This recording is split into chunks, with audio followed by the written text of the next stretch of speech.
story that I'm about to tell you really happened.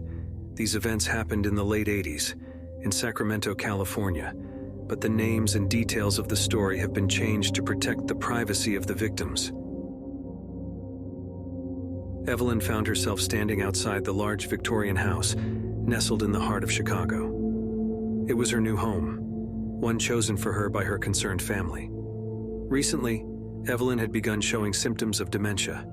For over 3 decades, Evelyn had been a journalist at the Chicago Tribune. Her dedication to reporting the truth had led to a celebrated career as an investigative journalist. Yet something had begun to change over the past few years. Evelyn, the woman who had once been known for her impeccable memory and sharp wit, found herself descending into the bleak realms of dementia. Retirement came earlier than expected. At age 65, Evelyn had to leave the job she cherished, her career cut short by an ailment that gradually began to cloud her mind. Her concerned family watched as she grappled with her changing reality, their hearts breaking every time she struggled to remember something that she once would have recalled with ease. In an attempt to provide her with the extra care she now needed, they suggested she move into a boarding house run by a woman named Martha. This house, located in the heart of Chicago, was known for its excellent care for the elderly and disabled, and Martha herself had a reputation for her kind-heartedness and charity work. The house, an old structure with limestone siding, stood tall and grand against the city skyline. The sounds of 1980s Chicago filled the air.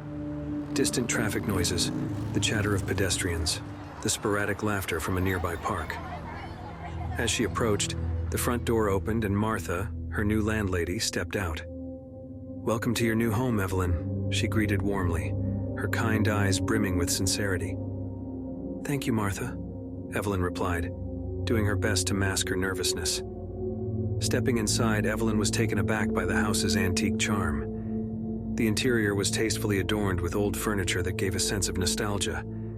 Portraits of past residents decorated the walls, each face beaming with joy and contentment. Once settled in her room, a cozy, well-lit space overlooking a lush garden, Evelyn began to arrange her personal items. She filled the shelves with family photos, keepsakes from her investigative journalism days, and her beloved books, which instantly made the space feel more homely. While settling into her new home, Evelyn's journalist instincts took over. She began observing Martha's interactions with the other tenants. The way Martha always smiled, was always ready to assist, was a bit too perfect.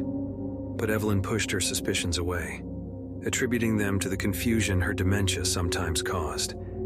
That night, Evelyn lay in bed thinking about the changes in her life, her recent diagnosis, her family's concerns, her move to the boarding house. This was supposed to be a safe and peaceful space for her twilight years, a place where she could find support and care for her condition. However, unbeknownst to Evelyn, her investigative instincts would soon take over, leading her into a chilling mystery that lurked beneath the house's warm facade. Evelyn's second day in the boarding house began with the soft chime of a bell, signaling breakfast. As she walked into the dining area, the aroma of fresh coffee and warm pastries filled the air. The other residents were already seated, chatting among themselves. Martha, the ever-gracious hostess, served breakfast with a smile, her pleasant demeanor radiating throughout the room. Throughout the day, Evelyn observed Martha closely. She seemed to always be at the ready, providing help to the residents whenever they needed it. She assisted George, an elderly man with Alzheimer's, to complete his Social Security paperwork. She chatted warmly with Mary, a widow who seemed to treasure these daily interactions. Each act of kindness reaffirmed the community's trust in Martha. Martha also hosted regular Alcoholics Anonymous meetings in the living room of the boarding house. Evelyn attended one of these sessions and was impressed by the genuine concern Martha showed for each attendee. Martha listened attentively to their stories, offering words of encouragement and support. It was no wonder that the local community held Martha in such high regard. Outside of the house, Martha was just as dedicated to her charity work. She frequently organized fundraisers for local charities and initiated scholarships for the less fortunate. Evelyn heard about Martha's generosity from her fellow tenants and from the local radio programs, which Martha helped fund. Despite the praise Martha received, Evelyn couldn't shake off her journalist instincts. There was something too perfect about Martha, something that didn't quite add up. But every time these thoughts emerged, Evelyn quickly dismissed them.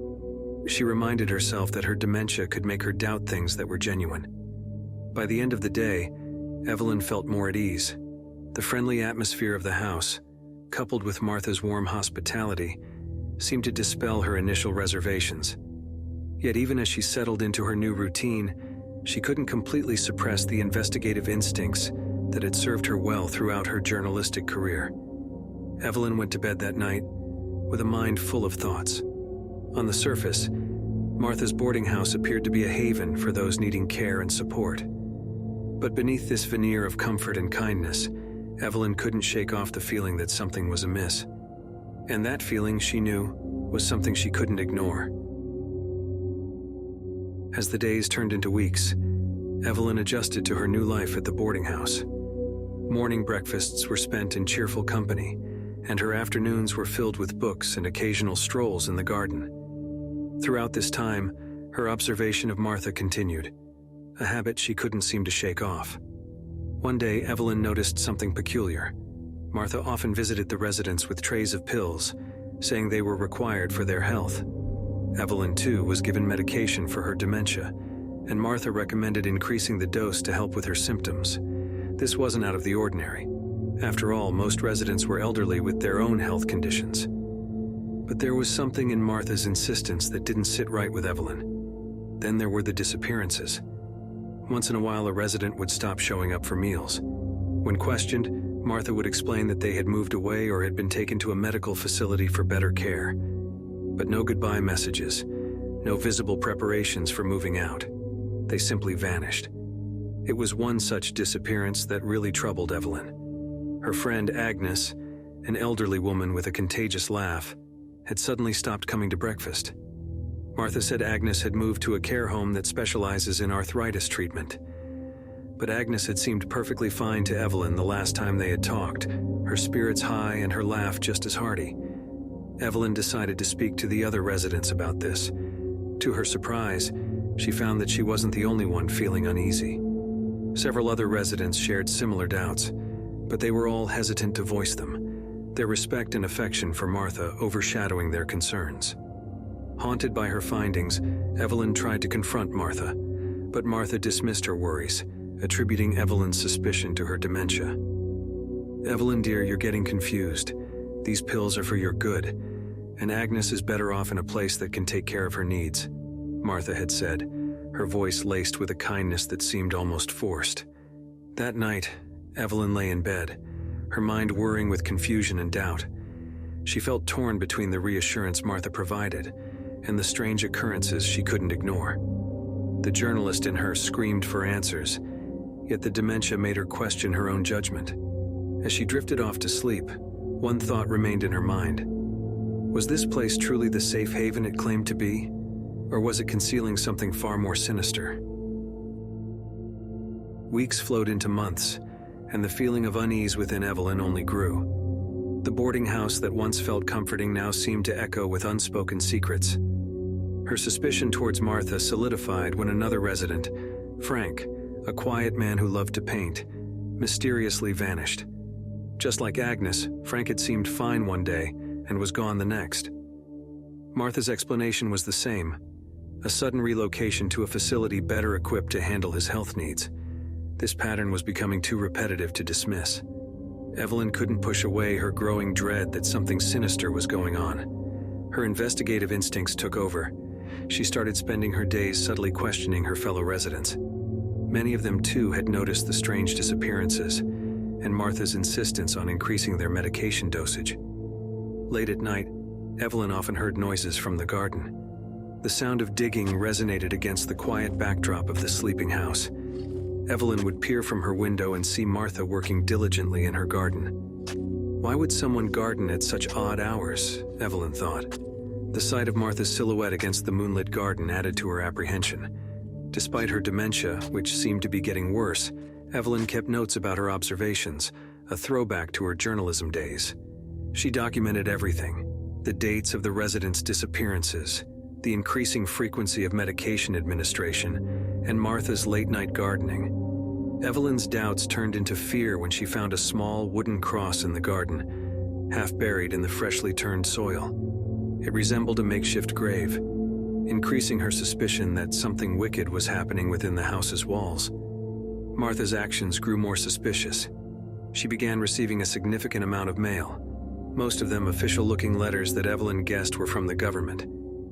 Evelyn remembered Martha once helping the residents apply for Social Security benefits. Was it possible that Martha was collecting their benefits, even after they'd left the boarding house? Evelyn felt overwhelmed. Her health was declining, and she was afraid that nobody would believe a woman whose mind was betraying her. The medication Martha provided seemed to enhance her confusion, blurring her thoughts and making it hard for her to focus. In the solitude of her room, Evelyn dialed the number she had memorized long ago. The phone rang a few times before a familiar voice answered. "Detective Ross speaking." "James, it's Evelyn," she said, her voice trembling slightly. There was a brief silence before James spoke again. "Evelyn, it's been a while. How are you?" Evelyn took a deep breath before she began explaining her situation. She told him about the disappearances, the strange activities, and the makeshift grave she found in the garden. She mentioned the official-looking letters and her suspicion about the Social Security benefits. She poured out her fears, her voice growing stronger with each word. James was quiet for a moment after she finished speaking. "Evelyn, are you sure about all this? It could be your dementia playing tricks on you." Evelyn felt a twinge of frustration. "I knew you'd say that. But James, I know what I've seen and heard. It's real. Something sinister is going on here, I just know it." She heard James sigh on the other end. "All right, Evelyn, I trust you. I'll look into it." Relief washed over Evelyn. She thanked James and hung up, feeling a glimmer of hope for the first time in weeks. Over the next few days, Evelyn carried on as usual, masking her anxiety beneath a veneer of normality. She continued to observe Martha's activities and noted any changes. The house felt more ominous than ever, but she was fueled by the prospect of uncovering the truth. One morning, Evelyn noticed the house was unusually quiet. Most of the residents were either in their rooms or out on errands. Martha was nowhere to be seen. Seizing the opportunity, Evelyn slipped into Martha's office. She found a stack of envelopes tucked away in a drawer. They were from the Social Security Administration, addressed to the residents who had mysteriously disappeared. Evelyn quickly took photos of the letters with her old Polaroid camera and left the office just as Martha was coming down the stairs. Back in her room, Evelyn examined the photos. She felt a chill run down her spine. The evidence she held seemed to confirm her worst fears about Martha. All she could do now was wait for Detective Ross to take action. But with each passing day, the weight became increasingly unbearable. The walls of the house seemed to close in on her, and she could feel Martha's watchful eyes on her. As Evelyn lay awake at night, listening to the eerie silence of the house, she couldn't help but wonder if she was next on Martha's list. The thought sent shivers down her spine. She had taken a considerable risk, but she knew that the truth had to be unveiled, no matter what. Days turned into weeks as Evelyn awaited a response from Detective Ross. The suspense gnawed at her, each passing day amplifying her anxiety. Yet she hid her fears beneath a facade of normality, continuing to participate in the house's daily routines and activities. Despite the unnerving wait, Evelyn did not stand idle. She continued to document any unusual events and keep a record of Martha's strange behaviors. One night, she noticed an awful smell wafting through the house.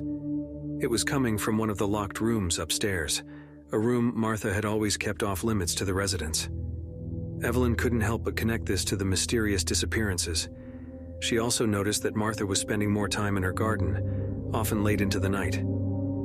The sound of digging echoed ominously in the quiet, adding to Evelyn's growing fear. One morning, she saw James, Martha's handyman, dragging a large, heavy bag towards the garden. The sight sent chills down her spine. In the midst of all this, Evelyn's health was deteriorating.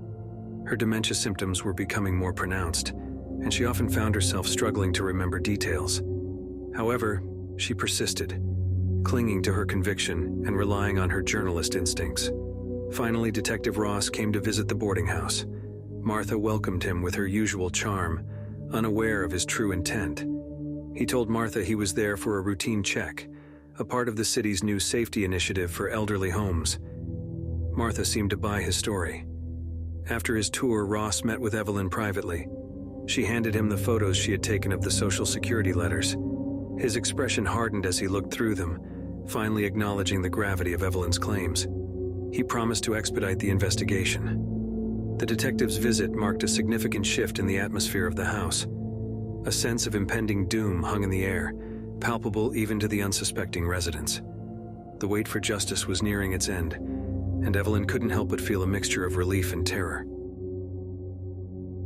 The days following Detective Ross's visit were fraught with tension. Evelyn, while feeling more hopeful, could not shake off the constant dread that Martha was closing in on her. The once charming landlady now seemed like a predator lurking in the shadows, her smile hiding a sinister secret. Meanwhile, Martha was acting increasingly strange. She seemed distracted, frequently lost in thought. The residents noticed this change too, adding to the general unease in the house. One night, the terrible smell from the locked room upstairs became so unbearable that even Martha could no longer ignore it. She claimed a rat must have died in the vents, and that she would have James take care of it. But Evelyn wasn't convinced. She knew this had to be related to the sinister events happening in the house. Evelyn's health was deteriorating, and her bouts of forgetfulness were becoming more frequent. The other day, she had found herself standing in a room, unsure of why she had entered in the first place. However, she remained steadfast, refusing to let her condition stop her from uncovering the truth. One day, as Evelyn was sitting in the common area, she noticed James dragging a large, heavy bag into the garden. It was similar to the one she had seen him dragging around on the day Detective Ross visited. She immediately felt a chill run down her spine. She knew she had to act fast. As soon as James disappeared into the garden, Evelyn rushed to her room and dialed Detective Ross. She told him about the bag and the unbearable smell from the locked room upstairs. Ross promised to come by the next morning with a search warrant. Evelyn hung up the phone, her heart pounding in her chest. That night, Evelyn lay awake in bed, listening to the muffled sounds of digging from the garden. The thought of what could be in the bag that James was burying out there made her skin crawl. She clutched her blanket tightly, praying for the dawn to come quickly. The morning sunlight filtered through the cracks in the blinds, casting a golden glow over the room. Evelyn woke up with a start, her heart pounding in her chest. Today was the day Detective Ross would return with a search warrant. Breakfast was a quiet affair. Martha was her usual self, serving out the food and making pleasant conversation. If she had noticed anything amiss, she didn't let it show. James, the handyman, was absent from the breakfast table, which was unusual. Evelyn found herself wondering about the man. He was quiet and kept mostly to himself, carrying out his tasks without complaint. Had he been a willing accomplice in Martha's sinister plan? Or was he too a victim of her manipulation? As the morning wore on, Evelyn found it increasingly difficult to focus. Her mind kept returning to the large, heavy bag that James had dragged into the garden. The image played in her mind like a broken record, each replay amplifying her anxiety. Around mid-morning, Detective Ross arrived with 2 other officers. Martha welcomed them with surprise, saying that she had no idea why they were there. Ross simply presented the search warrant, his face betraying no emotion. The officers started their search, combing through each room with a meticulousness that felt painfully slow to Evelyn. She watched from the hallway, her heart pounding as she waited for them to discover what she already knew. Eventually, the officers made their way to the garden. Evelyn watched from a window as they began to dig in the area where she had seen James bury the bag. After what seemed like an eternity, their shovels struck something solid. A hush fell over them as they carefully unearthed the large bag. Evelyn held her breath as Ross opened the bag. His face hardened as he looked inside. Even from a distance, Evelyn knew they had found something terrible. The officers quickly cordoned off the garden, turning it into a makeshift crime scene. Back in the house, Martha was taken into custody, her protests falling on deaf ears. The charming, benevolent landlady was now a murder suspect, her true nature exposed for all to see. Evelyn watched in a daze as Martha was led away in handcuffs, her mind struggling to comprehend the gravity of the situation. The day of reckoning had finally arrived, the horrifying truth exposed. But for Evelyn, it was a hollow victory. Her home had become a crime scene, her caretaker a murderer. As she stood alone in the empty house, the full weight of her discovery sank in, leaving her feeling more alone and vulnerable than ever before. The following days were a whirlwind of activity as the boarding house turned into a crime scene. Forensic teams went in and out, collecting evidence while journalists swarmed the sidewalk in front of the house, eager for a glimpse of the infamous House of Horrors. The initial autopsy reports were damning. The bag from the garden contained the remains of Albert Nelson, an elderly resident of the boarding house, who had allegedly moved to a better facility a few months ago. The cause of death was determined to be a lethal overdose of his prescribed medications.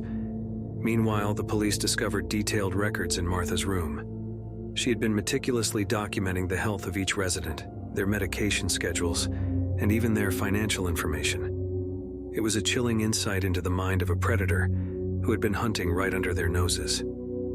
Detective Ross, now in charge of the case, revealed the horrifying details to Evelyn. Martha had been exploiting her residents, over-medicating them until they overdosed. She would then hide their bodies and continue to cash their Social Security checks. The method was cold, calculated, and efficient.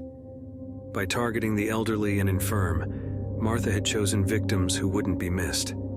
Her status as a respected caregiver gave her a protective cloak of trust, making it easier for her to carry out her heinous crimes. As the grim details came to light, Evelyn grappled with a whirlwind of emotions. Disbelief, fear, sorrow. They washed over her in waves, leaving her feeling hollow and numb. The news about Martha's crimes sent shockwaves through the community. People who had once respected and admired her were now horrified and disgusted. The media painted a grim picture of Martha, branding her as the death house landlady.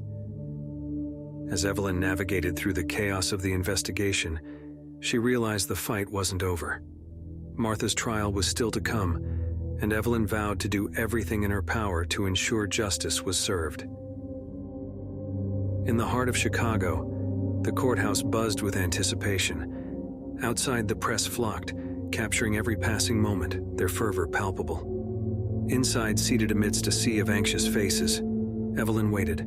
Her heart pounded a steady rhythm of fear, hope, and steely resolve. Once a symbol of nurturing care, Martha now sat isolated in the dock, her visage devoid of the charismatic warmth it once projected. Her icy stare sent shivers down spines as the horrifying reality of her crimes stripped away any lingering remnants of her benevolent facade. As the trial unfolded, the gruesome chronicles of Martha's malevolent actions reverberated within the courthouse. Testimonies, medical records, and the grim tales of her victims painted a spine-chilling picture of the predator she had been, hiding under the guise of a caregiver. The trial ended up lasting months. Over 150 witnesses testified, and over 3,000 pieces of evidence were presented. In the end, Martha's once convincing charm had no hold on the jury. They found Martha guilty of 3 counts of murder and sentenced her to life in prison without the possibility for parole. As the verdict echoed through the tense silence of the courtroom, a collective sigh of relief emanated from the spectators. Martha, the once trusted caregiver, would now face the consequences of her heinous actions. Her reign of terror was at an end, her mask of benevolence shattered by the truth. In the aftermath, Evelyn felt a strange sense of closure. The victory was bittersweet, with the haunting memories of her experiences still fresh. Yet there was comfort in knowing that justice had been served. In this vital moment, Evelyn found an inner strength she had long forgotten. She had conquered her fears, battled against her encroaching dementia, and had brought Martha's reign of terror to light. Despite the odds, she had triumphed. Evelyn sat in silence, her mind turning over the events of the past few months. In the face of danger, her determination had rekindled the fiery spirit of the journalist she once was. This was her final story, her testament to truth and justice, and she had seen it through to the end.